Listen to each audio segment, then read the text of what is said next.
रोज जेवणाक एक भाजी होईच. आज मी करते भेंड्याची भाजी. भेंडे स्वच्छ धुतलंय, पुसले आणि बारीक चिरून घेतलं. पाणी जास्त ठेवता नाही म्हणजे चिकचिकीत होता. एक लोखंडी तवो घेतला आहे, त्याच्यात घातलं आहे तेल, उभी चिरून मिरची, बारीक चिरून कांदो व्यवस्थित परतून घेतलं. नंतर घातलं आहे भेंडी, बारीक चिरलेली असत. व्यवस्थित ती परतून घ्यायची अगोदर. एका एका भेंड्याक ना खूप लाळ सुटल्यासारखे दोरे सुटतात आणि एक एक भेंडे मस्त असतात, ते कळाक येत नाही म्हणून ती परतून घेवची लागतं. वरसून घातलं आहे हळद, चवीपुरता मीठ, 2-3 कोकमा. अशी भाजी करून बघा, एकदम भारी लागतं.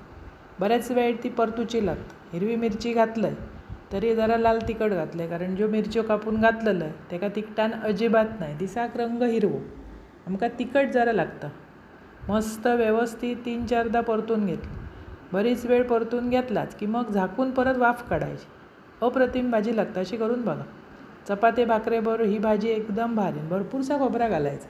बरीच लोकं शेंगदाण्याचा कूट घालतात, पण आम्ही कोकणवाली, आमका खोबऱ्याची सवय ना, त्यामुळे सगळ्या जेवणाक आमका खोबरा होयाच. ता घातलास की भाजी तयार. अशी भाजी करा, खावा. अप्रतिम चव. आवडतली तुमका आणि आवडल्यास चॅनल सबस्क्राईब करा.